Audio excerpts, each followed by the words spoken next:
I think this past year that we've been through has been pretty stressful, and it has had some some pretty negative consequences. I think there's been an increase in gun violence, to be sure, but when people talk about gun violence, I think that we should define it.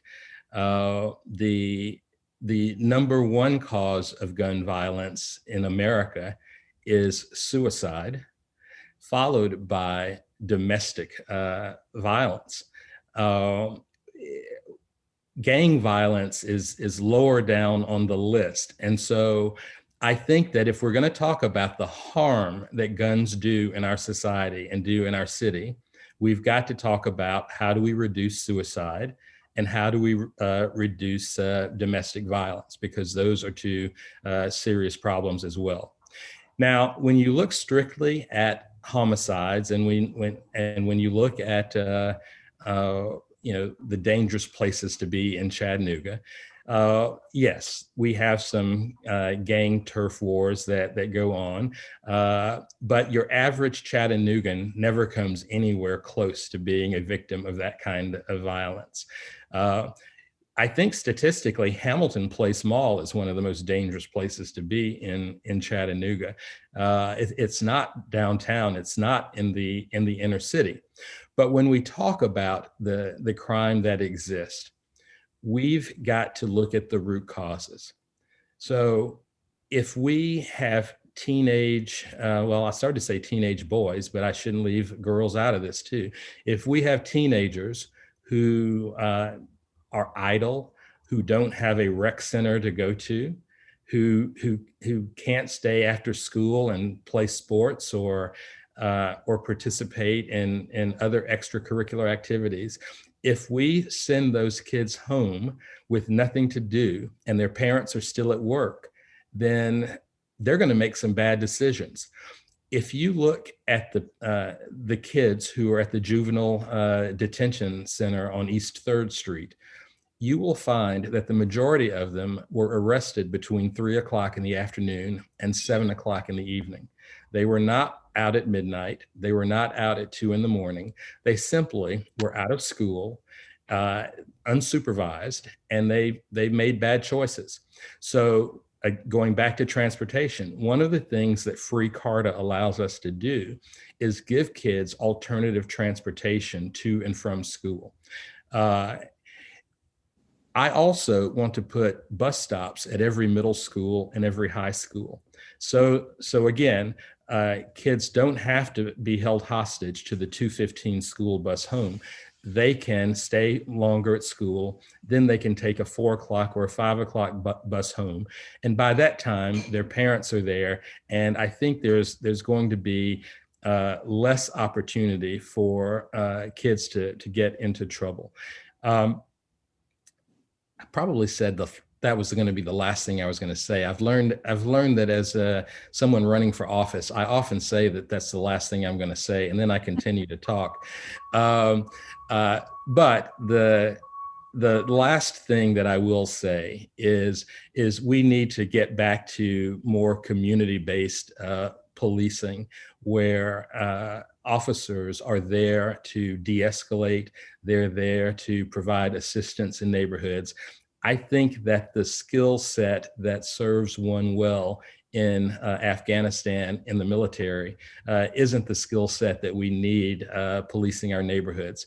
So I think that once we can change the way we hire and train police, and we can create new relationships between communities and the police, I think that will have a very positive impact on violent crime and crime in general. And that was the last thing I'm going to say about that. I think a lot of it has to do with people don't know how to control their anger. And so I would be pushing for an anger management and sensitivity training required by our first responders, the police, the EMTs, the fire department. Have that in place for high school students and middle school students, and make sure that those with felonies and who have had criminal problems that they would take such a thing. you know, well, we've gotten away from being civil toward one another, and I'd like to bring that back. And I think that has a lot to do with the high crime, because people don't stop and think about the consequences where they do something. That has a lot to do with it.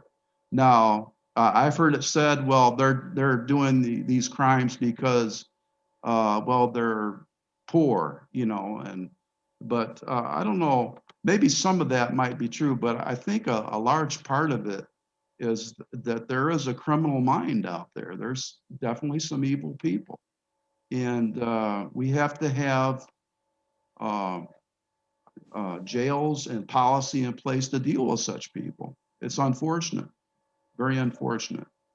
First off, I would look at getting out of the violence reduction initiative and setting something up here ourselves to address the issues. The VRI program to me is a failed program that just we pay for consulting. You know, we can get that consulting here local, I think, on the local level by just asking more of a public input into the matter.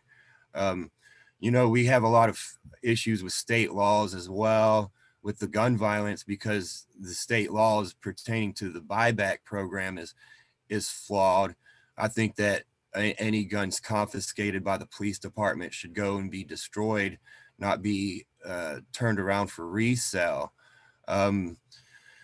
Also, you know, we've had a lot of issues with our department itself following its own policy and setting the good example for the community as well.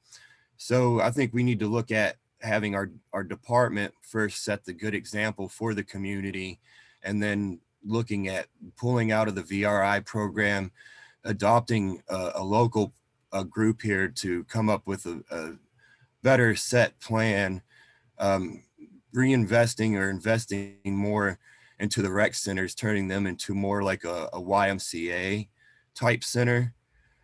And also, so that way there's more programs out there for kids and teenagers to do, keep them busy if they choose so. Also for adults as well, you know. And so I think that alleviating the crime and dealing with that is a multi facet approach there, where you'd have to come at it on different levels. And the majority of it is getting rid of the wasteful spending that we have with the VRI program, making sure our police department follows the policy, and looking at getting local consulting from people in the community to deal with these issues. You know, to me, too, you know, when your streets are dark at night and you have dark areas, it makes it more acceptable for crime as well. So I would look at, you know, having a solar light initiative through EPB to, you know, have more lights put up on streets as well, more, so we don't have all these dark areas, to try to, you know, have the communities feel safer too. We need to look at making people feel safer in the communities, and people wanting to stay there and invest. It seems like a lot of times we see a lot of crime pop up in communities that are poised for redevelopment. It seems like a little bit of what I consider panic peddling is going on there. We will reform the requirements, examine every step of the system, from what we choose to criminalize to how we enforce and prosecute, engage with community, and as well as accuse the accuser. Under my administration, our plan is for the city of Chattanooga Police, make the new investments. I mean, start it over. Show the support we need for the officers as well, because officers' lives do matter as well as citizens. So my plan is stop them from getting militarized weapons, because for the community, when they see officers with militarized weapons, they don't have a good, how can I say it? when they see officers with militarized weapons, they don't have a good mindset of what officers are coming for. If they coming for us or they coming for to do something to us. So we need more community, unite. Being done for Chattanooga, be taking to invest. Stay in the art of law enforcement training programs at every level in issues like use force, de-escalation, community policing, and problem solving to incarcerate the incarceration, crisis and intervention, and officers of safety and wellness. When I think about just public safety in general, my initial thoughts are around the protests that took place this summer. And I immediately began to get a little upset because I think about what we all saw, which was the murder of George Floyd. And I saw the image. I could not watch the video because it just is something you can't unsee. And what I felt, what I think Americans felt, what I think Chattanoogans felt, was a sense of frustration with law enforcement. This is something that, again, for me is personal. Also, though, will tell you there's nothing that gave me more comfort when I was a victim of a crime to have officers show up and at the scene and help really secure the area. And so for me, this really is about reimagining public safety, right? This is really taking a step back and saying, all right, can we do things differently? And what I would first say is we can't continue to do the same things that we've been doing and expecting different results. That means our officers can't be all things to all people. They can't be, for example, mental health workers, right? That can't be the case. So we've got to make sure we're providing support and resources to go alongside them to provide the support that really is getting at the issues that are needed. The second aspect of this is we've got to make sure we're investing in people to unlock not only the economic opportunity, getting at the root causes of crime, with poverty being one of them. We've got to unlock that economic opportunity. And in addition to that, again, do some additional services, whether it's mental health or behavioral health as well, to address these issues. But we'll continue some of the programs that we have in place. One of those being focused deterrence, other work that we're doing. But we've got to, again, take a step back and reimagine public safety and how we're going to apply this to our citizens. Everyone wants to feel safe, but let their child go out and play and not worry about it. But also everyone wants to, at least me as a parent, I want to also feel safe that I can let my child out without having to have the conversation or the talk about how they have to interact and engage with police. And so as we're reimagining public safety, that's personal, and we want to make sure that happens. Well, I think it starts with working more closely with the Chattanooga Police Department. I think I've got a good relationship with Chief Roddy. I've had some great conversations with Chief Roddy. And I think, I don't have any future political ambitions. I'm not trying to become the governor or the senator or anything of that nature. And I'm a very nonpartisan person. So what I'm interested in is the solutions that work best for the long-term future of Chattanooga. So I would work with Chief Roddy to look at any and all innovative ways to address the issue. I will say, being a small business guy, I think it starts with opportunity. People and kids in particular, without anything better to do, are going to get into trouble. So it starts with economic opportunity, and it starts with supporting education. And also, I think YFD centers are part of this as well. We've done some things to make it more difficult for kids to use and enjoy our rec centers. And I know a lot of old timers in Chattanooga who will tell you a rec center saved their life, kept them out of jail, kept them out of trouble.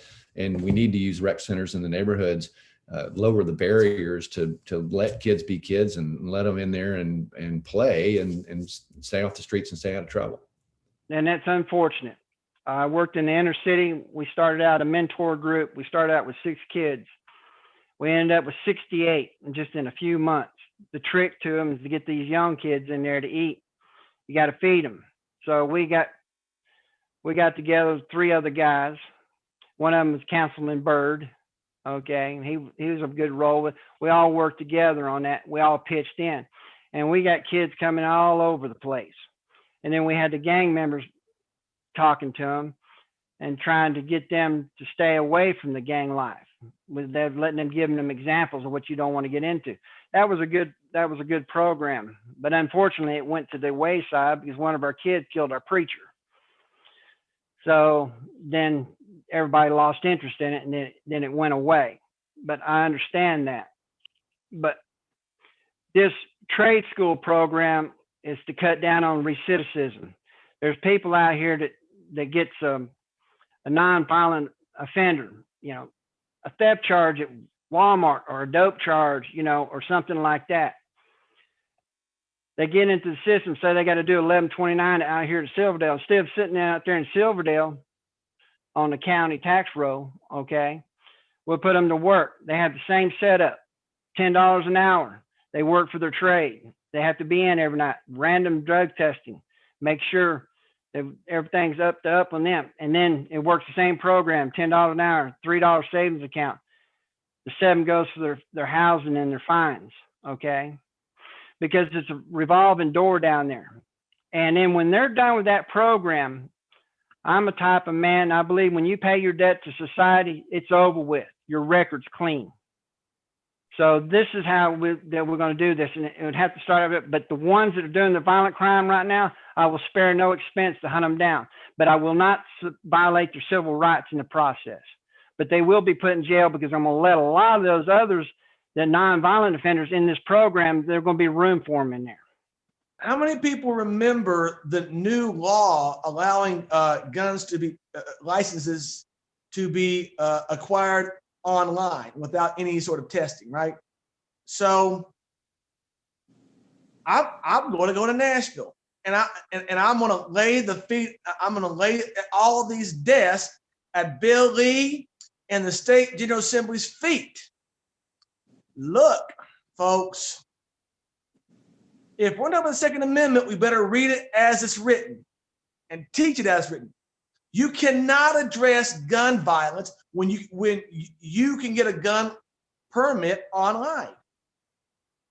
And that's a state policy that interferes with the work of the cities. So through democracy, we have to get on a ballot, run for office. And we also, I'm going to challenge the General Assembly and every lawmaker that voted for this. I know a few of their names because you guys did a story on who voted for this and who didn't vote for it. Every death in Chattanooga, I'm going to lay at their feet because you cannot address gun violence if it's easier to get a gun. Okay?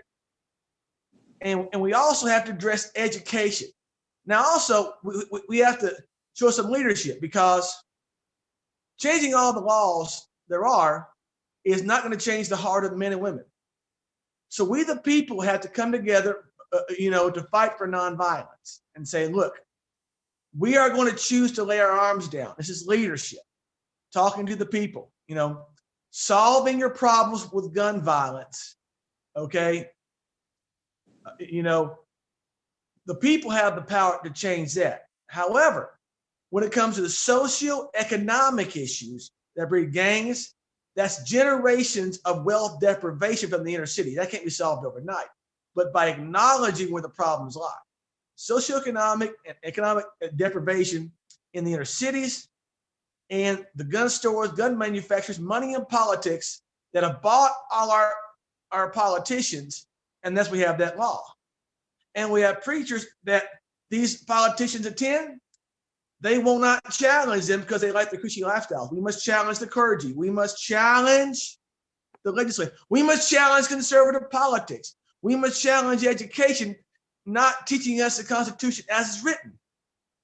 So this whole mindset around guns has got to change. That's going to take a lot of leadership and a lot of courage. But I will go to Nashville and I would testify and tell them, this law is costing my city's lives. You need to change it. The blood is on your hands, Billy. I watched one of Mayor Burke's speeches in person before the pandemic, and he had Assistant Chief Vaughn up there, and they both said that there's about 100 known shooters in Chattanooga, and they know who they are. And I made a video after that. If you know who's out there doing the shootings, why are you not prosecuting them? Why are you not arresting these people and getting them off the streets? Now, I'm the only the only candidate with active gang members who are volunteering for me. And they see their gangs as power structures, as to protect themselves from corrupt cops, to help raise money for their families and protect their families. And I told them, I go, look, if you stop selling drugs, if you stop shooting people or breaking the law, and you work with me, then we're going to give you a path to redemption. We're going to help you get gainful employment, and we're going to stand up and defend you. I can do that. I brought cops together with gang members, and we've discussed the Bible. We've talked about humanitarian and philanthropic efforts. Not every gang member is bad, and I learned that firsthand. Like I said, a lot of them just join the gang because everybody in their neighborhood is in the gang, and they feel that this is a way that they can have protection and have some type of power. They feel marginalized. They feel disenfranchised. We need to make people understand that we care about them. And I'm not going to let, the Harriet Tubman housing projects, I would never would have let 300 families lose their homes so we can put a paint factory that's going to pollute the air in the middle of a residential neighborhood. I will never stand for that. We're going to be fighting for people, loving people, meeting with people, talking to people, being proactive. Right now, Mayor Burke's not doing that. He waits for problems to happen, and then he hides. He wasn't out there marching with the protesters and talking to them. When things heated up in our city, I set up the meeting between Cameron Williams, one of the heads of Black Lives Matter, and Police Chief David Roddy. I did that. Why did the mayor not do that? I can't trust anything David Roddy says. I think he's a good person. I would fire. Yeah, and the reason is because his rhetoric doesn't match his policies. Because right now, look, I would fire Roddy. I don't think he's a bad person, but I can't trust him. He's the mayor's yes man. Everybody that's in Chattanooga that's pretty much understands that he's Mayor Burke's yes man. I would fire him for vicarious liability. We've had 3 blue team reports go missing, internal affair reports. They're implementing Pedro Bacon. They're implementing former Assistant Chief McPherson. Roddy was in internal affairs at the time. You mean to tell me that you're in internal affairs at the time and you don't know that internal affairs reports are being scrubbed on Desmond Logan?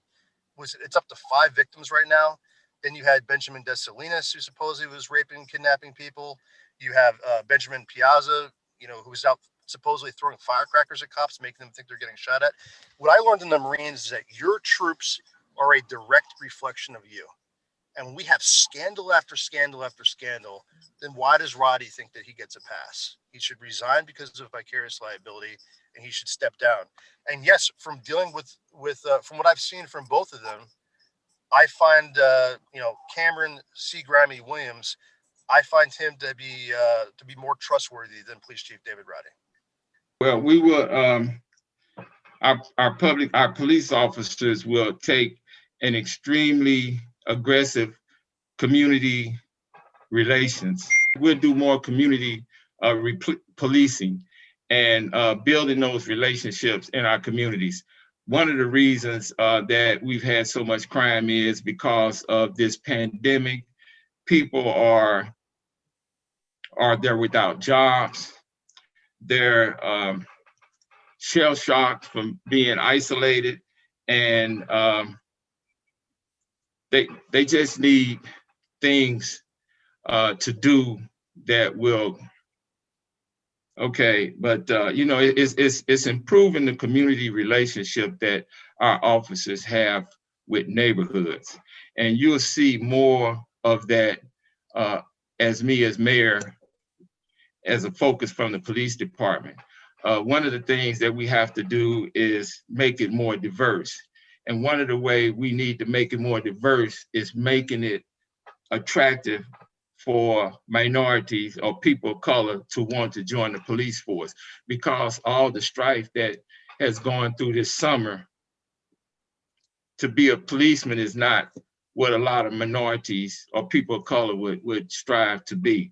And I would instruct our public safety, our police officer, our police chief to work on ways to rebuild that trust. And that trust is going to, and the only way to build that trust is to build stronger relationships and making sure that our police departments start looking like the communities we serve, and to have training on sensitivity and cultural diversity and proper policing method that may not be so aggressive, so we can start getting that trust back with our police department and become partners in how we fight crime in our city. That should reduce all those shootings. So, you know, create more activities for citizens and building stronger relationships and having community being part of the safety efforts in our city. This is a there's several different issues at work here. So first of all, we don't have enough police officers. It is, again, how do we actually fund the police force to make sure that they're able to recruit and retain police officers? We need to do a better job of recruiting minority police officers, and it is tough. It's tough all over the country.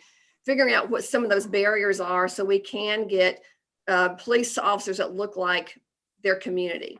How do we get the police officers more a part of that community, and maybe even starting early, so they're part of some of the programming that we have at the YFD centers? So there's not a one size fits all, but it is really how do we integrate public safety into the community and keep those conversations going, identifying the issues. Well, I think the police, if you go out and talk to them and get them to talk candidly, they'll plainly tell you they've not been allowed to police. So without a doubt, we're going to allow the policemen to do their job, allow the detectives to go out and track down the people who are committing the crimes. It can be stopped, but you know, the police, what is it? They don't bear the sword for no reason. They've got to go out and put a stop to it. And they say they've been restrained. They hadn't been able to do that. So we're definitely going to take care of that too. It's easy. People that have jobs don't shoot. They don't kill.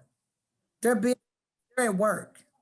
So we've got to get these young folks, if they don't have a tool in their hand and a way to make income to support their families, then they're going to turn to either underground economy and start selling drugs, which means they got to have a gun on them to protect themselves from getting robbed, or they're going to start robbing other people to get the things that they need, stealing out of the grocery store. You know, people don't think about that, stealing out of the mall, getting clothes and things that they need for their children. And so we've got to make it possible for everybody to have an opportunity to make a living. And when we don't do that, remember I talked about those kids that walked across the stage and got a certificate of attendance, and now they're a menace to society because they don't have a way to make money because they're a high school dropout. We got to make sure that we're not letting folks walk across the stage. I did it for one of my cousins. I didn't know he didn't have a high school diploma till I asked him to let me see the paper. Everybody is ecstatic and happy. And, you know, everybody's doing the graduation dance, you know, because their loved one is graduating, only to find that it was just ceremonial. We got to stop doing ceremonial in the school system. I want every child to graduate. If they don't graduate, then Dr. Johnson, you listen to me. Stop letting them walk across that stage, making them think that they can go out and the world is theirs. Tell these parents when they're in the 10th grade, this is what we got to do, and get them the tutorial help that they need. I got something better than that, Allison. Stop letting our 0 to 5-year-old children go to kindergarten and they're not ready. Don't wait till they get in the 3rd grade. It's too late. You know, by the time they get to the 3rd grade, they don't know what's going on in the 2nd, and they didn't get what was going on in the 1st, and they never did get what was going on in kindergarten. So it's like algebra. You can't add a to the 2nd power plus a to the 2nd power if you can't add 1 plus 1. You got to go all the way back to the beginning and work your way back up, because every step is a building stone or building step to the next level. So why are we waiting till they get to the 3rd grade? We're going to invest millions of dollars in the early childhood education. Yes, I said that. Yes, we are. And we're going to make sure these teachers are paid what they should be getting paid. I hear you, teachers. I know that they're not paying you what you deserve. So we're going to work on getting it. Early childhood 0 to 5, and the city mayor. Everybody And whether the city is not into education, that's not our business. Yes, it is. Because when these children don't succeed in high school, then they come back to the city where the mayor is governing and become a havoc. So we've got to make sure that these kids are succeeding. That means partnering with the county, doing what we can do to help them meet those budgetary goals. If that means we got to have some fundraisers or whatever and help them find some extra money for these kids, if that means we all have to put in a little extra money in the envelope at church for education all over this city, sow seeds, $10 a week, $5 a week for the child fund, and let that go to education. There's so many creative ways to get money, Allison. All of us need to be in the education building. All of us need to be in the business of education. So as your mayor, I'm going to be in the business because it's my business what happens to these children when they leave school, because they're going to be living in my city. So we're going to work and partner with the Department of Education, and we're going to work and partner with the county, not because we're required to, but because we need to. It's ethical, it's moral, and it's going to be what we have to do to straighten up our cities. And that's why I'm going to do that. So get ready, city. We're back in the business of education. We're going to work with Carpenter or whoever's the mayor and the Board of Education to make sure that we're doing what we have to do. And I know we're intentional. When we are intentional, we accomplish all of our goals. Look at downtown. Look at the air. Look at what we did to Alton Park. All these brownfields that we have. You know, cleaning up the Chattanooga Creek. We was intentional because we was embarrassed. It's a shame we got to get embarrassed to do right. But when Walter Cronkite declared that the city of Chattanooga was the dirtiest city in America, that was embarrassing. And now we're 2 cities apart, blacks over here, whites over here, poor over here, wealthy over here, 2 cities apart. That's embarrassing. How can we be a city on the move, progressive city, and we see a divide racially, a divide economically, because some people throw the race thing in there too much. But I know a whole lot of poor white folk, and I know a whole lot of poor Hispanic folk, and racism goes so far, and then it's classism. You understand what I'm saying? So when you're poor, you get treated the same as the next poor person. Don't have no skin color. You see? So we got to work on this classism, making sure that we're inclusive with all people, and we help everybody, no matter what socioeconomic level you're on, no matter what color you are. We're going to work to make it better for you and your family. And that's why I'm the most diverse candidate, because I have worked with people on every socioeconomic level. And I know that it has nothing to do with the color of your skin. When you really get down to it, there are more poor white folks in this city than black. Now statistically, we are disproportionately affected. So the disparities are bigger. Don't get me wrong, because I don't want nobody to say, Dr. Wood said that black folks not. No, I'm saying when you look at the raw numbers, there's more white folks poor in this city than black folk. Now, when you do statistics, you know, that percentage stuff, y'all mathematicians out there, you know what I'm saying. Then yes, African Americans are disproportionately affected with poverty, and that covers a lot of stuff. So we're not going to even get in there, because I'm going to be the mayor for everybody. And I am not, because I'm a businesswoman. You all know I understand the business person. I understand how the wealthiest people think, because I've been in the top 2% of the wage earners of the world. I know what it's like to feel $1 million. Okay. I also been a middle class person. So I know what the middle class person struggles with every day, feeling like they're paying the brunt of everything and paying the highest taxes. I understand that.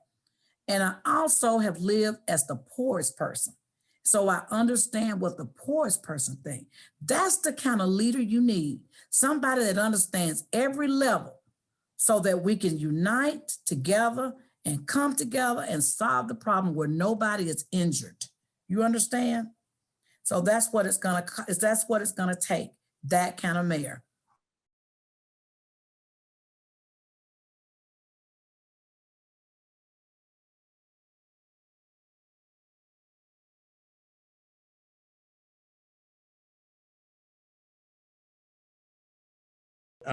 First of all, let me say that I fully supported the peaceful protest by the Black Lives Matter movement and by I Can't Breathe CHA and by other organizations that we had this summer.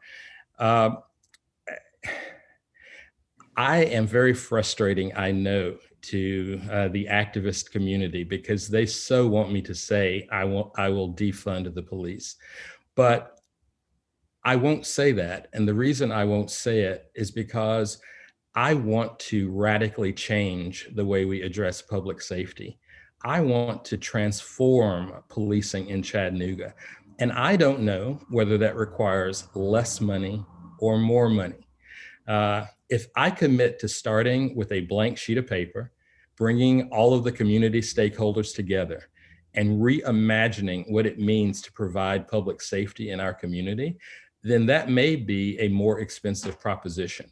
And so what I will say about policing and providing other resources is that I want to change the way we hire police. I want to change the way we train police.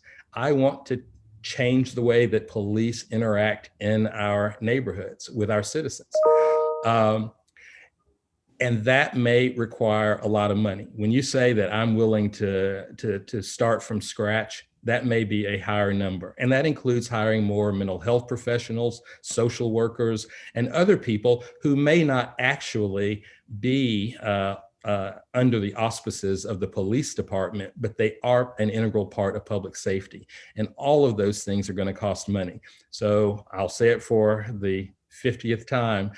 I am for totally transforming the way we police, changing our force from the militaristic occupying force that it is in our inner city neighborhoods. And I want to do something new, different, and better that we can all be happy about. And that's my commitment. I'm not going to commit to a budget number. I would never defund the police, never. We have to have a strong police force. That being said, I see no reason why a crisis response team or a social worker response team couldn't handle nonviolent crimes. I don't know why we have to send people out there, police out there to deal with that. I'm looking at George Floyd, you know, more than likely a social worker could have handled that. And that man would be alive today. And, but I think too, the police need to, some of them, I would require that all police had an anger management and sensitivity training. The blacks and different races, they do have their own culture. They, you know, and we got to be able to recognize that culture, to know that culture, and to be able to work with that culture. You know, the police department needs to adhere to their policy. Well, and also they need to look at revamping some of that policy. I believe they pay for their policy book from an organization who is used nationally. But when you look at their policy book, which I believe is 814 pages long, the de-escalation section is pretty vague. But the use for weapons or how to subdue somebody is pretty long. So I think we need to look at reevaluating that. I'd like to, you know, divest from the police department. And when I say that, I don't mean defund, but I mean reallocate some of their funding into rec centers and have community police precincts where if you or me as a community member wanted to get involved as say policing our community or neighborhood watch, we could work with that community precinct to do so. Also, I think it would alleviate a lot of gas costs that the department has, and also give a spot for the police officers to hang out instead of just hanging out in public parking lots as well. And I think it would also help strengthen the communities and give money into, be able to put more funding into the rec centers. The only way this would be carried out, though, is after restructuring the Parks and Recreation Department into a commission style, so that way they can be more accountable for their funding and open to the public as well. That is, because I would not want to give that department any more funding without them being more accountable. The law enforcement defunding them, yes, I do see us defunding law enforcement because a lot of their funding goes to, like I said, militarized weapons and things that they really doesn't need. But we do need the police officers because they do keep Chattanooga very safe. But I will start by reimagining how we talk and deliberate about positives and safety. For example, public safety should mean providing every opportunity for our kids to get a good education and safety in school and feel safety in their neighborhoods and streets. So yes, I do support defunding the police and putting their money to low-income communities as well as small minority businesses. Yes, I do. What I would say is, again, we can't keep doing the same thing. We've got to do things a little differently. And I'm a big believer in, I grew up in a community where that neighborhood believed in me. They believed I was smart. I had the audacity to believe them. That was special to me. But again, the broader community, that was a bit of a struggle. And so we've got to make sure we're investing in our communities and people know that we're a city that believes in them, that invests in them. And that means that our community centers are not just used for rec. They're also used for arts and culture. They're also used for after school programs. They're also used for job training. And so we've got to look at that differently. That for me also means that we're working internally with our officers to provide, whether it's implicit bias training or if it's also having a true strategy around how do we diversify our force. By the way, you hear a lot of candidates talking about adding diversity, and I want to make sure we're doing that. But we also have to make sure that the department is inclusive, right? Because if you don't have a department that's inclusive, not only will your candidates, you won't attract candidates, right? If they do come, they won't stay, right? So we've got to make sure we're working to do that. And so for our Office of Equity and Engagement, they'll work directly with the CPD and others to make sure that's done. And so that's how we'll show up differently. And I'm looking forward to engaging the community to help us with some of the strategy to help us be successful in this. I'm not a defund the police guy. I do think the events of this summer were instructional, and I think we can't let that door close. It woke us up to some real realities around policing. I'm a big supporter of community policing, and our former chief, Fred Fletcher, is a friend and an endorser, and I would move the department in that direction still further. I mean, the department has already moved in that direction.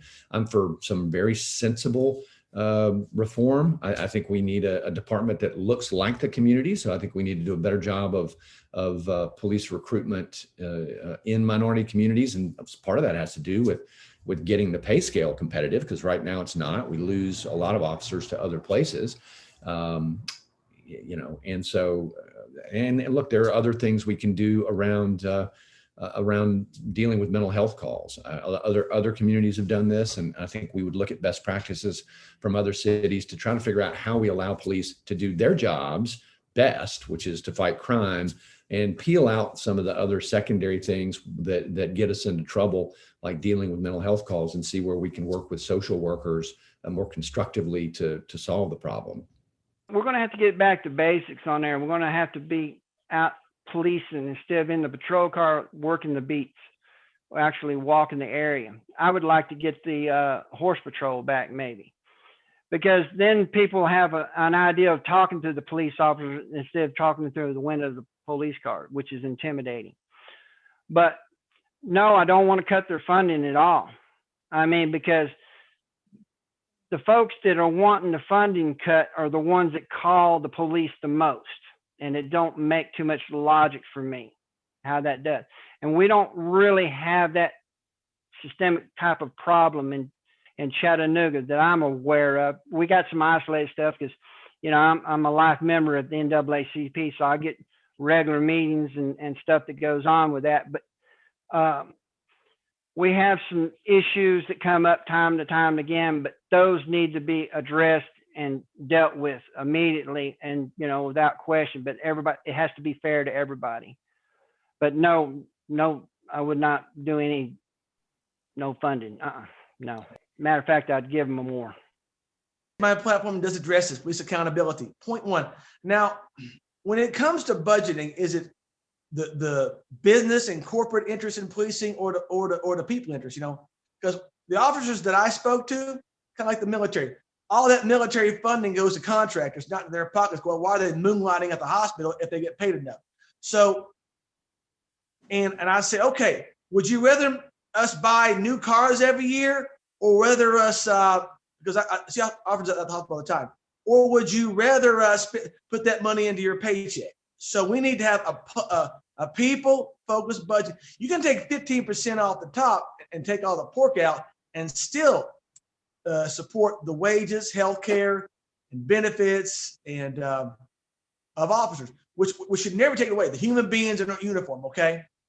Now, for police accountability, the problem is that we have internal affairs under the jurisdiction of the chief right now. So here's what I'm going to do.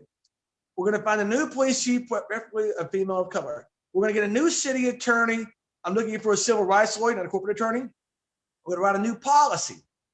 And it's going to state that any manner of police misconduct, violations of civil rights, will be remanded to my office or the city attorney's office. Okay? And we will take action independent of any police interference, though, because the essence of Black Lives Matter is respecting the First Amendment right to petition your government for redress of grievances suffered. 100 years old, 10 years old, or just yesterday. Because at some events I attended, they had this most wanted list and they were officers. Okay, and I promised them, if elected, we're going to look into this stuff. So there are three platform tenets I have. One is police accountability. We need leadership changes, policy changes, and we do need to realign take 15% off the top of the police budget and put it into housing, food, shelter, but we can't skimp on things like wages, healthcare, benefits, mental health, training for police. Okay, so we can't skip on the budget when it comes to the human beings in uniform, but the corporate apparatus in policing, a lot of the pork, you know, there are ways to cut that back. So when we talk about police budgeting, you got to really think about what you're discussing. But we should invest in training, healthcare, wages, benefits, pensions. And I have a pocket copy of the Constitution, and I want to make sure every officer has one of these and reads it, you know, because it's important. Understanding our civil rights, because you cannot enforce the law by breaking the law. So accountability and support are big keys to move forward with the police. I would never defund the police department. It's 100% counterproductive. The bureaucracy that was created with the $2 million that they took away from the police department, they said it was really the equivalent of $3 million because of the pandemic. It went to more bureaucracy. The Council on Resilience, on Community Resilience, it's all mumbo jumbo BS.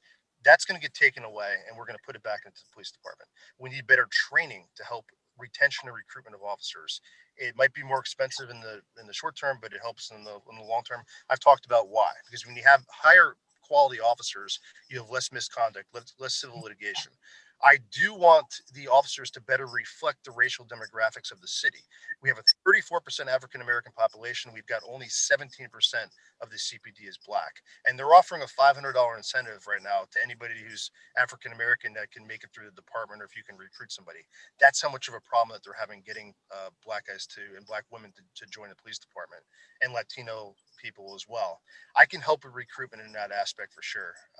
I think that we need to have officers that understand their communities, came from their communities, and that's going to help alleviate a lot of the problems with use of force issues. And with that lack of respect, we need the officers ideally to be from the neighborhoods that they're patrolling. So I don't agree with that philosophy that, whoa, they can't be from that neighborhood because they're going to have the conflict of interest. I don't buy into that ideology. How we're going to make it better? Obviously, we're going to give a pay raise. I'm talking about a $10,000 annual pay raise. We didn't want to do percentages because then at the tippy top, they're going to get more. $10,000 for every single officer. We are losing on average one cop per week right now. They're leaving because of low morale. I didn't support officers kneeling. I agree with the sentiments of the Black Lives Matter movement. I did not agree with officers kneeling in uniform because it's a political statement and that's just a big no-no. But the sentiment that, yes, Black Lives Matter, 100%, I agree with that sentiment. I mentioned earlier the bureaucracy that was taken with the money taken away from the police department. It's ridiculous and it's counterproductive. It's not going to help. We do need to change the culture in policing. Yes, there's a lot of officers who have animosity towards the Black Lives Matter movement. We need to work together and get people together. And I've been doing that. I've been bringing police officers together with the Black community and with leaders. And it's been exciting because we've made progress. People that were blocking each other on Facebook, you sit them down, you have a cigar, and it's amazing, the friendships that can develop. What else about public safety? I went to the Citizens Police Academy because I wanted to, wearing my shirt right now, and I wanted to ride along in the most dangerous neighborhood in Chattanooga. Because I wanted to have a better understanding for what the police officers in Chattanooga go through, and also to build up relationships with the police department. That way I've got more credibility when I interact with them. So yeah, but Chief Roddy, I would say, sorry, man, you got to go. And it's nothing personal. It's just, there's been too many scandals. It's time for a fresh start. Defunding the police is not something I'm for. I think our men and women here do a phenomenal job. And yes, in every organization, in every family, there's some challenging people that you have to deal with. Through police reform, and we have a review committee, which the Police Advisory Review Committee, that's going to be looking at things that are not appropriate behavior in our police department. And that's going to be an evolving process because we just got that activated this past year. So from that standpoint, we need to just look at reform. We need to look at how we have relationships with other organizations that can assist with how we address calls. There's a talk of having mental health professionals. I'm for that, but there has to be a system in place where we bring all these people together to make sure that they are adequately trained and that systems in place to make that happen. But I'm not funding police, but I'm for reform, and I'm for looking at how we allocate resources to the police department. But I believe, they do a phenomenal job, and I support what they do. Since I've been out campaigning, I've talked to thousands of people in just every neighborhood across our city, and I have yet to find one person that wants less police officers. They want more. And I've been very vocal the fact that they do need more resources. And some of that is, how do you bring along mental health professionals and addiction treatment professionals to work with the police force so we can get ahead of issues before they escalate? So it's not less, it really is more. Chief Roddy has been very proactive in his approach, wanting to work with the community. We also need to keep building on that community of trust. And it is having those tough conversations in the neighborhoods. There is an oversight committee right now made up of community citizens to help bridge that gap. But it is also having police officers that get out of their cars and become part of the community, and there are more conversations going on. So I've said I'll be one of those that would be part of those conversations, and we just need to keep those lines going. Number one is increasing. If you notice, and I've noticed, especially as I've been paying close attention over the last year, that it's a young police force, and retention is a problem for them. We have a tremendous training center. We have tremendous leaders in place, but as soon as they get them up and trained and out, they're offered more money. So we will certainly have to find a way to incentivize the officers to stay in place.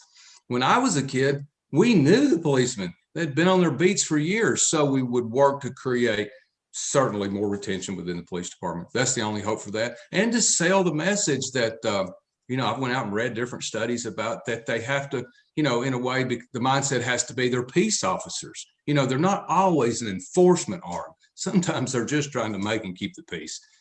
And that's in a way how you deal with those things. And they did a great job, I think, in Chattanooga dealing with it. We'll put some pressure on them to focus more on their budgets. There might be some money that could be cut out of it that's just not necessarily being spent properly anyway. Just from a government standpoint, a friend of mine who has worked for a big government agency has explained to me, they get to December, they look at their budgets. Oh, we've got $2 million or $200,000. Let's go spend it, because we won't get it next year in the budget if we don't spend it. So we've got to have a leader in the police department that has that mindset that, hey, we're just going to ask for what we need, and we're going to be good stewards of the city's money. And I think most of us want to be good stewards. So that's not like a breach. We're going to do criminal justice reform. We're going to look at the laws on the books and see what we need to get rid of. The show code needs to go. When it comes to divesting, no. In fact, we need to put more money in the police department so that we can get better officers and get rid of these bad ones. And we're also losing some good officers to our neighboring communities because they don't get paid as much. We also need more money to help go out and recruit more African Americans. We're just looking at the city of Chattanooga. We need to look at historical Black colleges and bring in more African Americans. It's 37% African Americans. Our police department needs to reflect at least 37% Black folk. I know they use the word minority. I hate that word, because minority is everything but a white man. And you all put that in your book. A minority is everything but a white male. So that means when you say I've increased the minority participation, that could be all white women. It could be all women in particular. It could be all Hispanic, all Indians. It could be all whomever. But when you look at the disparities and you look at the problems in this city, African Americans have experienced in this country like no other race. And so, yes, we need to say African American when we're talking about minorities. We need to say white female when we're talking about minorities. And why do I say that, Allison? It's because when the mayor bragged about we have an increase in minority participation, I said, let me see, who are these people? Because people get all, ecstatic. Oh, he improved it. Who are these businesses that you're talking about? And when I said, well, give me the name of the businesses, because you're not going to give me the breakdown on Black, white, blah, blah, blah, because you say you don't have to. So give me the name of the businesses. So I looked the name of the businesses up, and guess what? The Black folk were in what you call hospitality. So maybe they had a function, and Herman's or somebody, I don't want to call names out, but some Black food business catered the event. I'm talking about these contracts. I'm talking about millions of dollars here. Where are African Americans in that pool of increase in minority participation? Where are women in this participation? Why are women still getting paid less than men doing the same job? Why are we not moving up the ladder, in corporate America and in corporate Chattanooga at the same rate that men are? So we have got to get intentional about women, that's Black, white, Hispanic, whatever, women. And we've got to get intentional about African Americans and these marginalized communities and these homeless people and this educational disparity and this housing disparity, and quit talking about inclusion. I don't want to hear that word no more. I really don't, because we got these big departments and these big companies talking about we've got an equity and inclusion officer and we got an equity inclusion, but what results have come out of it? And I'm sick and tired of buzzwords. I'm not impressed. I'm not impressed if the numbers aren't getting better, Allison. So let's stop talking about it and let's be about it. That means let me see the results of your equity and inclusion.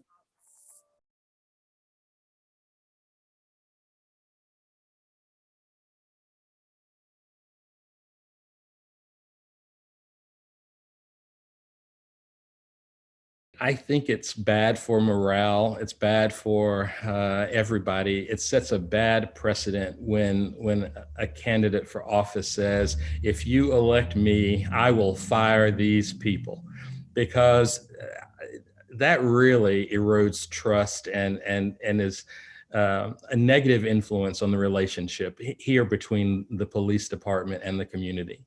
So what I would say relative to Chief Roddy and other high-ranking officers is that my intention is not to fire them. My intention is to be crystal clear about the changes I want to make in the department and how I want that department to be run. And it will be up to Chief Roddy and anyone else in leadership to decide whether they can be leaders in that kind of department. And then if they can't be, then I would, accept their resignations and we could both move on from there.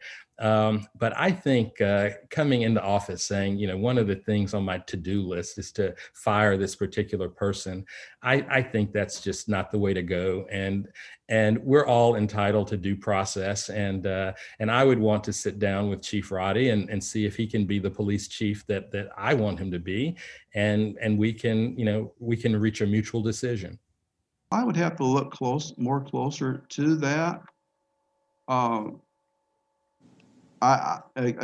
think that we need to enforce a mask mandate. I think that's really important. I would have to do more research on that. I know a lot of their leadership has been on the force for a long time.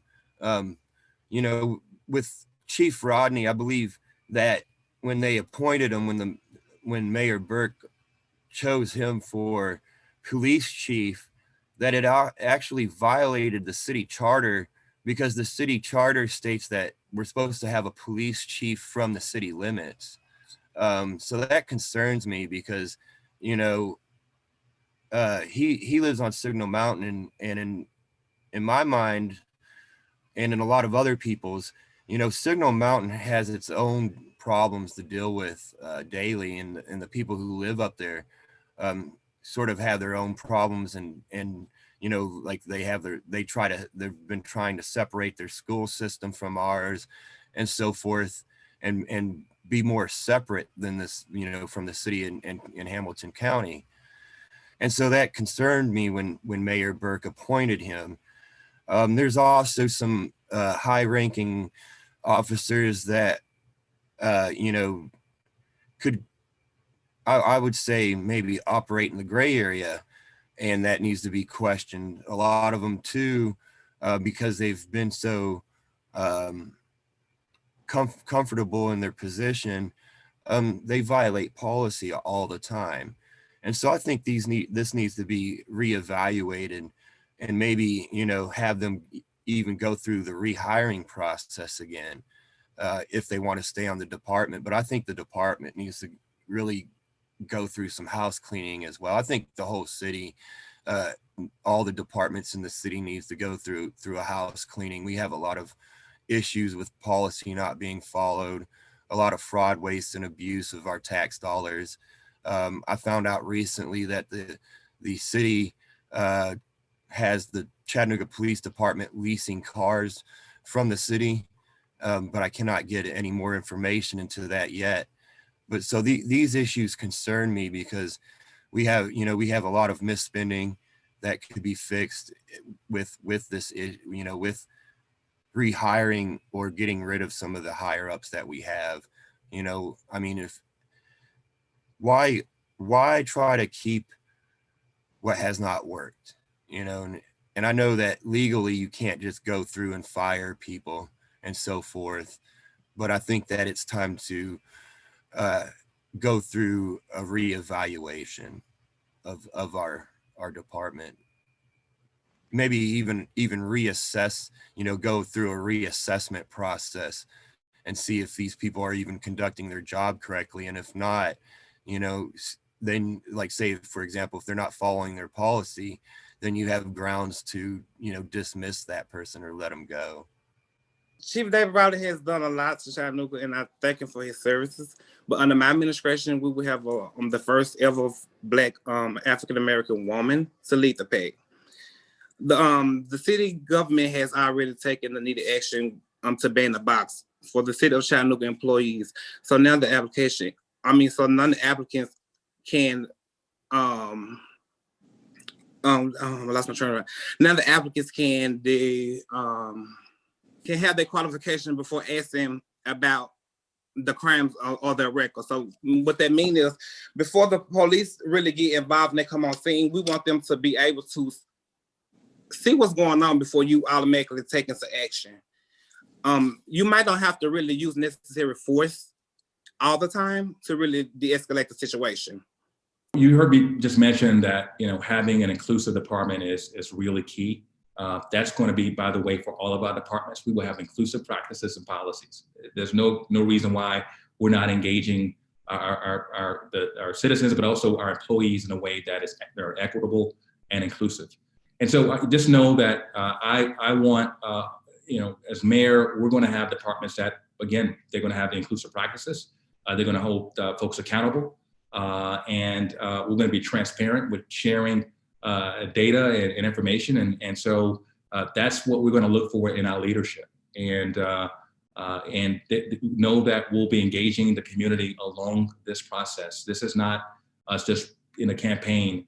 Our Office of Equity and Engagement will make sure that our community members, our neighbors, are part of how we do our policies. And so I'm looking forward to having that engagement. I wouldn't change the leadership of CPD. I have great confidence in Chief Roddy. I have great confidence in Glenn Scruggs as well. I think the department is on the right track. And as I said, I look forward to meeting regularly with Chief Roddy, which I'm understanding is not really happening now. And really, if you think about it in a way, the police are social workers too, right? Where every city employee, in a sense, is a social worker. And so we need to meet with them and think about more constructive and creative ways that we can incorporate the police department into that community policing model to help lift the entire community up. Well, Chief Roddy would definitely have to go. We're going to find somebody. We'll bring somebody from inside, internal, up to that thing, but it will be nobody that's a ranking officer. It's going to be somebody even lower than that. And it will be interviewed somebody that understands what's going on. And some of the old retiree, McPherson, I think he needs to probably be recalled back in there. And I think get him into a temporary stuff so he can find the exact person that we need to do that job if he still wants to retire. But I think he'd be more than willing to work with us. The people, okay, because I remember watching the news. I think Chief Roddy was on there, and there were questions about, let's see if I remember this correctly. We gave you money to deal with racial issues. He said, we spent out something else. Yeah, and you tell me how bulletproof vests and bullets can deal with racial inequity? Okay, that is the corporate apparatus in policing, okay, that we're talking about.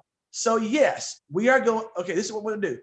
But Dr. Cornell West warned us of the trap of black faces in high places. So, you know, so I'm going to be asking and interviewing candidates for chief, preferably a female of color, preferably.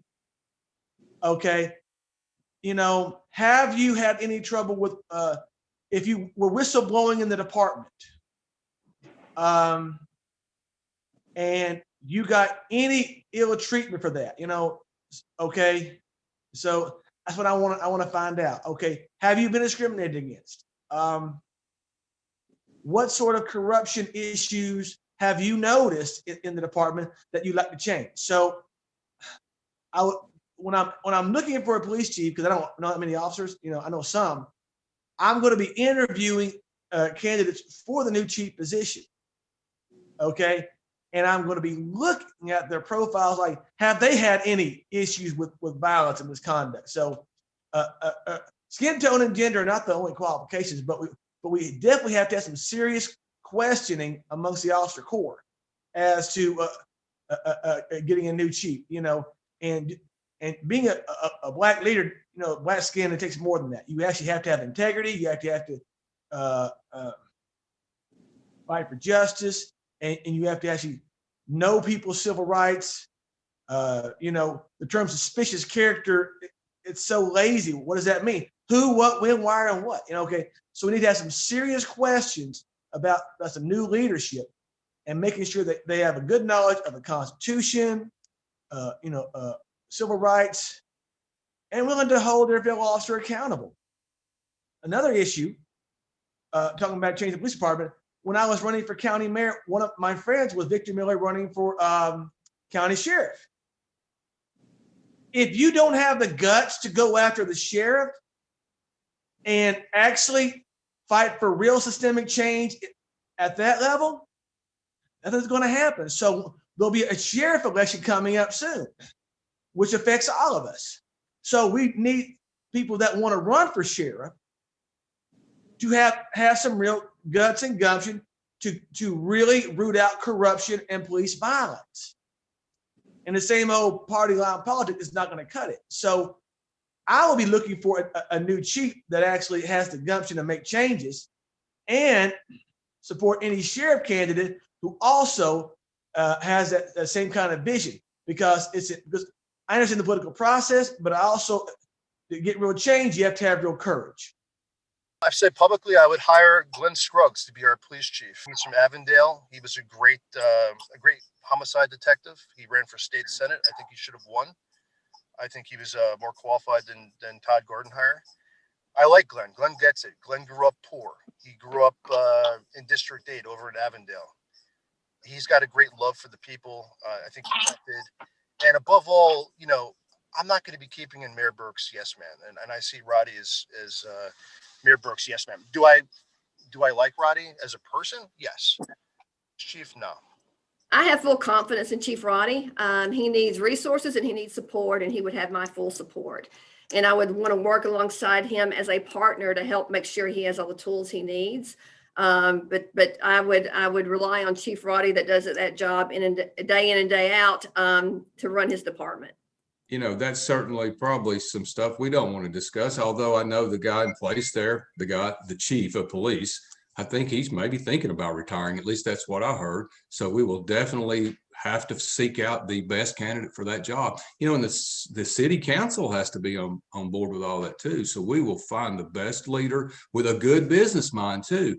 And, you know, it's the thing with so many of these jobs, you know, you can't just be one strong suit. You have to be vested in several, you know, ways of thinking to really be successful in those leadership roles.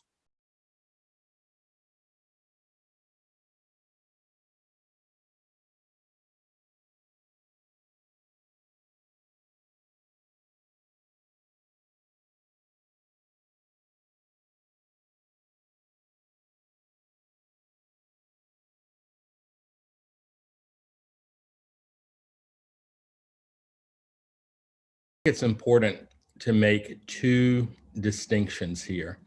First is a distinction between the Chattanooga Police Department and the Hamilton County Sheriff's Department. I think most of the most atrocious and reprehensible behaviors on the part of law enforcement during the protest occurred because of things that the Hamilton County Sheriff's Department did. I just don't know what leadership of the Sheriff's Department is thinking, because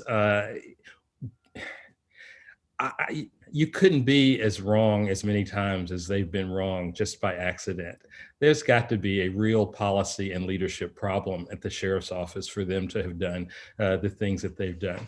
So I don't want Chattanooga police officers to be held responsible for things that the Hamilton County Sheriff's Department did. The next point that I think is important to make is that for the most part, I think the protesters themselves were peaceful. I think most of the violence, most of the acts of vandalism came from outside agitators who were wanting to make it appear that the protesters were doing these things when they actually weren't doing it.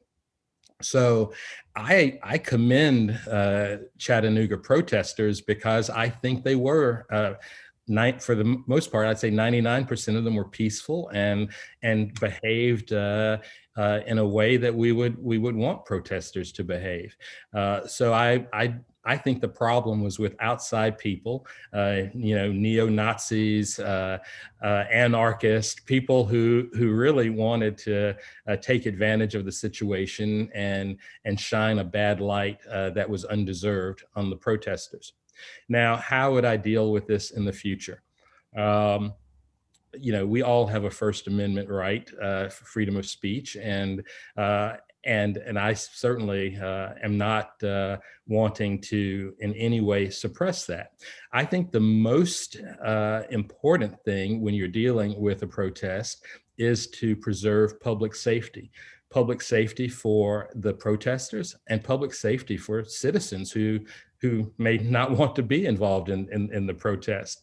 So I think the number one difference that I would bring to this equation is that I would sit down and I would have law enforcement sit down with protesters, and we would map out a strategy. I would hope that the protesters would say, okay, today or this evening or tonight, this is what we want to do. And then, government and the police force would say, all right, well, we're fine with you doing these things. We wish you wouldn't do these other things over here.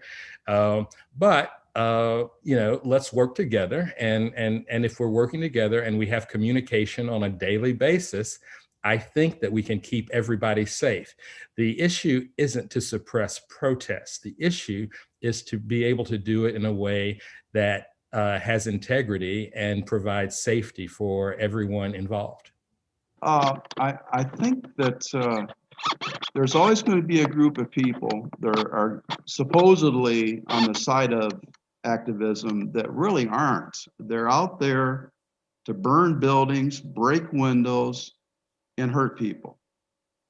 Now, I've been in marches, I've been an activist myself, but never once would I ever think about breaking a window or stealing anything. These people that are doing that, they're not activists, they're criminals, and they need to be treated as such. For the people who are peaceful and they want to be activists, to march and so forth, that's a good thing. That's what our country is founded on. But not rioting. For one, with the protest, the mayor, if he, people have the right to protest. And if he was really concerned about the people getting out of hand, he could have said, well, here's the designated area for you to protest in, and we ask you to respect the city. He didn't do that. We have had a lot of issues with what I would say police brutality, with people being ripped out of their cars. We had a young girl ripped out of the car in front of the jail as well. And as mayor, I would have addressed those issues head on, by saying, you know, by telling the truth, which was policy was not followed in a lot of these issues. When policy is not followed, that's very concerning. And when you as a mayor allow policy to be breached, that's even more concerning, because it shows where your concern is. It's not with public safety or the public, it's with private interests. I know that the police are trying to take a new technology approach. I think that's one of the reasons why they brought former Chief Police Fred Fletcher in from Austin, was because Austin has that type of technology set up for their police department, where they use more cameras to police. And I think that's what Chattanooga is now trying to adopt. But they have to take into consideration that you can't use those cameras as just to spy on people. You know, it's more of a deterrence. And if a crime happens, say on that street, then you can see the car or the person involved in that crime, but it should never be used to strictly just spy on somebody's house. That's an invasion of people's civil liberties and rights. And anybody who has that going on, I would implore them to contact the FBI about that issue and report the city. City activists, they're speaking their voices. I mean, they're trying to be heard from the torment that's been going on for so long. So I do approve of the protesters. I mean, we need them, but we don't need the violence. We don't need the crime that comes with protesting. Not from the protesters, but from the officers, because we saw not too long ago how officers from the protests in Washington, D.C., how they didn't use the same force that they used for Black Lives Matter. So it's a different standard there. So we need to allocate how we look at that, and we need to focus on how we can bring the officers together with the community, and the community as well as get them more aware, acquainted with the officers that's in their community, and as well as let them feel more safer when the police officers ride through their community, and feel free to tell them what's going on in the community. Don't be scared to talk to officers, because we need them. Well, you're asking a lawyer that question. And as mayor, and I give you the "it depends" question, right? But in all seriousness, I know that was an issue that has come up. I've seen some of the information and heard from some of the folks that were involved. You know, what I would say again from this place of equity and engagement is we're going to have relationships with the community. And I welcome the protesters. I welcome them expressing their voice and their rights. And that's something, you know, even as city attorney, we had an issue or two come up, but I welcome that. And what I would want to make sure we're doing is continuing to have dialogue about what that looks like, and making sure that to the extent they are protesting, what are those issues that we need to address? Right, it's you know, we again supportive of expressing their opinions, but I also want to make sure that their voices are showing up in how we engage and activate policy. That's going to be important to us, and I think that's going to be sustainable long term when you have people at the table. Mayor Shirley Franklin said something to me that stuck with me, and this is just one of my leadership approaches. And she said, "People want to feel like you're doing things with them and not to them." And just know to anyone watching that you're going to have a mayor that's going to work with you, that's going to partner with you, and that your voices will show up in the work. I did that as city attorney. I think many citizens will tell you that they felt heard. And the same thing will happen with those who protest and want to share issues with us.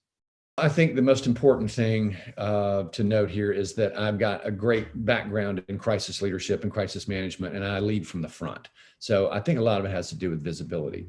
COVID or no COVID, if I had to go out there in a Tyvek suit, I would be out front, standing in the gap and leading. and helping to kind of calm the waters. And I think Chief Roddy actually did a fantastic job of doing that, but he shouldn't have had to do it himself, very frankly. So I think that's where it begins. And look, again, I don't have future political ambitions. I just really want to bring Chattanooga together and what's best for Chattanooga. So I'm about creative and look, I'm not afraid of confrontation. Let's put it that way. I believe that the constructive confrontation is how we arrive at the right answer and move forward. So what I'd be looking to do in every case is bring the differing parties together and arrive at a solution that works best for Chattanooga. You know, I would have an easy permitting process for them if they want to gather, and, you know, make it relatively easy for them to do. Anybody who wants to do it will have a permit process, but it would have to be structured like that. You just couldn't go bomb storm this one particular business here or disrupt this business. That's not fair. I understand you're trying to make a point, okay? And I know Marie Mott, she got to burning the flag. That was unnecessary. She had no business doing that. But she was trying to make, she's compassionate about what she does. She's sweet as she can be. And I really understand her. And she would be one that I would really like to work with because she's got the pulse of the community, okay? But we can't have this disruption of business, and it has to be fair and balanced. I don't want to cut back on anybody's freedom to right or way to express themselves, but don't harm any innocent people in the process. The First Amendment guarantees us the right to peaceably assembly, not violently assembly. Dr. King made this distinction. So I would always, you know, discourage violence and destruction of property. But you cannot be blind to the economic and social justice issues for why they're protesting. So that's generational. So I do have a strong labor rights agenda. They don't have to protest me to find me. They can call me on my phone, 423-355-9071. You don't have to protest me. Call me at home. I'll be protesting with you probably because I've been to Black Lives Matter protest. I've marched with these folks, okay? I'll be right there with you. You don't have to protest me. You don't have to find me. I'm on your side from the first point, okay? Because I believe in your First Amendment right to gather anywhere you want, as long as it's peaceful. You can go to Miller Park. Our taxpayer dollars paid for it. So I would restrict no one from gathering anywhere, anytime, peaceably. You can show up anytime you want. If they came down there tomorrow, it's cold, but if they wanted to, no permit, no money. If you want to show up there and do it, it belongs to you. You paid for it. Show up any way you want to. As long as you don't hurt anybody, you have the right to show. That's what's called public space. How can a government run by the public restrict public space? It makes no sense. And I will not survey because that violates your Fourth Amendment rights. You see, because I have a copy of the Constitution. I can read it, you know. So, you know, we have many people that swear to defend the Constitution that didn't know what's in this book. What I happen to understand, it's unconstitutional. So I'm not going to surveil anybody because I understand their rights. Ever. Okay? And I order the police like, don't mess with them. Do your job. Leave them alone. Help them cross the street safely. If you see a violent act, that's one thing. But other than that, leave them the hell alone. Sorry. But seriously, though, because it's their right. And they're the taxpayer. It belongs to them. Public means it belongs to the people, not to the government, which should be the people anyway. That's what I believe. So I'm bringing that perspective. I'm taking this pocket copy of the Constitution with me. And I'm going to, before I do anything, I'm going to look in here to see if it violates someone's rights. In Chattanooga, I didn't see a lot of what we saw nationally. There was, some vandalism, like they painted City Hall steps, and maybe a few windows has been broken. But from what I've seen, actually being down there and observing, our protesters just simply voiced their opinions. There was a few incidents that were very challenging and very questionable, but they wasn't of the magnitude of what we see in other cities across the country. So I applaud our activists for showing the restraint that they've had, but I've also know that our police department was out there engaging with people, trying to keep people safe. So it was more, the way I saw our officers was it was out there just trying to keep people safe, keep property damage to a minimum. And I would just I wouldn't necessarily do a lot differently, but just making sure that we didn't run into the situations that we ran in some of the major cities. Well, lawful protest is part of who we are as a country. But I did see a lot of disruption of businesses. I saw some destruction of businesses. So lawful protest, absolutely, but some of the behavior that went on really went over the line. And you had businesses that were barely hanging on because of COVID. And some of the things that happened really hurt the businesses. In studying our mayors, I think I have learned that only one time was the mayor ever showed up on one of those deals. And I think it was Mayor Rose maybe that showed up, and they got a picture of him with a gun in his belt. But the mayor needs to be out there. He needs to be involved. I mean, we have situations where, you know, there's dire situations, let's say 3 alarm fires or something like that. I think the mayor needs to be a hands-on guy, and that's what you'll find me to do. I'll roll up my sleeves and go to work.